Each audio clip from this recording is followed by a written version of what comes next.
Bismillahirrahmanirrahim. Assalamualaikum warahmatullahi wabarakatuh. Pada pertemuan kali ini kita akan mencoba membahas tentang kepemilikan dalam Islam.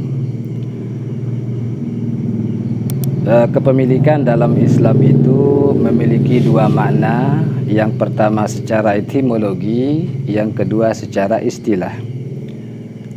Kalau milkiyah secara bahasa atau etimologi itu artinya sesuatu yang berada dalam kekuasaannya. Sedangkan milkiyah secara terminologi adalah suatu harta atau barang yang secara hukum dapat dimiliki oleh seseorang untuk dimanfaatkan dan dibenarkan untuk dipindahkan penguasaannya kepada orang lain. Kemudian dalil yang menjelaskan tentang milkiyah itu ada dalam Al-Quran, surat Al-Ahzab ayat 50. Bismillahirrahmanirrahim. Ya ayyuhan nabiyyu inna ahlalna laka azwajaka allati ataita ujurahunna wa ma malakat yaminuka mimma aqa'allahu alaika. Yang artinya, hai Nabi, sesungguhnya kami telah menghalalkan bagimu istri-istrimu yang telah kamu berikan mas kawinnya dan hamba sahaya yang kamu miliki, yang termasuk apa yang kamu peroleh dalam peperangan yang dikaruniakan Allah untukmu. Kemudian setelah kita mengetahui makna milkiyah secara bahasa dan istilah, kemudian juga kita harus mengetahui sebab-sebab kepemilikan dalam Islam. Yang pertama sebabnya adalah barang atau harta itu belum ada pemiliknya secara sah atau ihrazul mubahat. Contohnya ikan di sungai ataupun ikan di laut dan lain-lain. Yang kedua, sebab kepemilikan itu adalah barang atau harta itu dimiliki karena melalui akad atau bil uqud. Contohnya lewat jual beli, hutang piutang, sewa menyewa dan lain-lain. Kemudian yang ketiga, sebab kepemilikan itu adalah barang atau harta itu dimiliki karena warisan atau hil khalafiyah.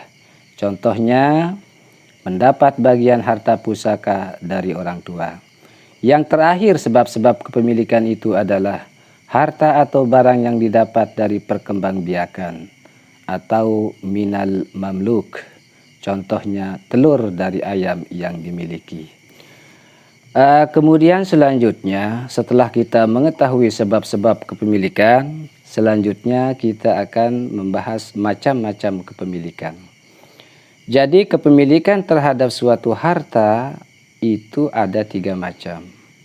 Pertama, kepemilikan penuh atau milkut tam, yaitu penguasaan dan pemanfaatan terhadap benda atau harta yang dimiliki secara bebas dan dibenarkan secara hukum.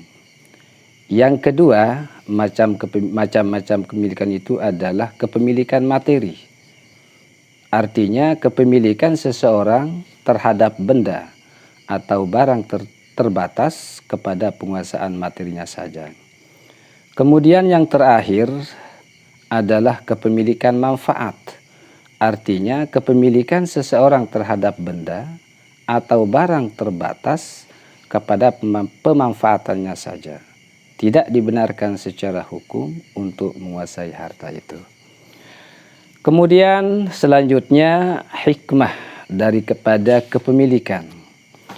Ada beberapa hikmah disyariatkannya kepemilikan itu.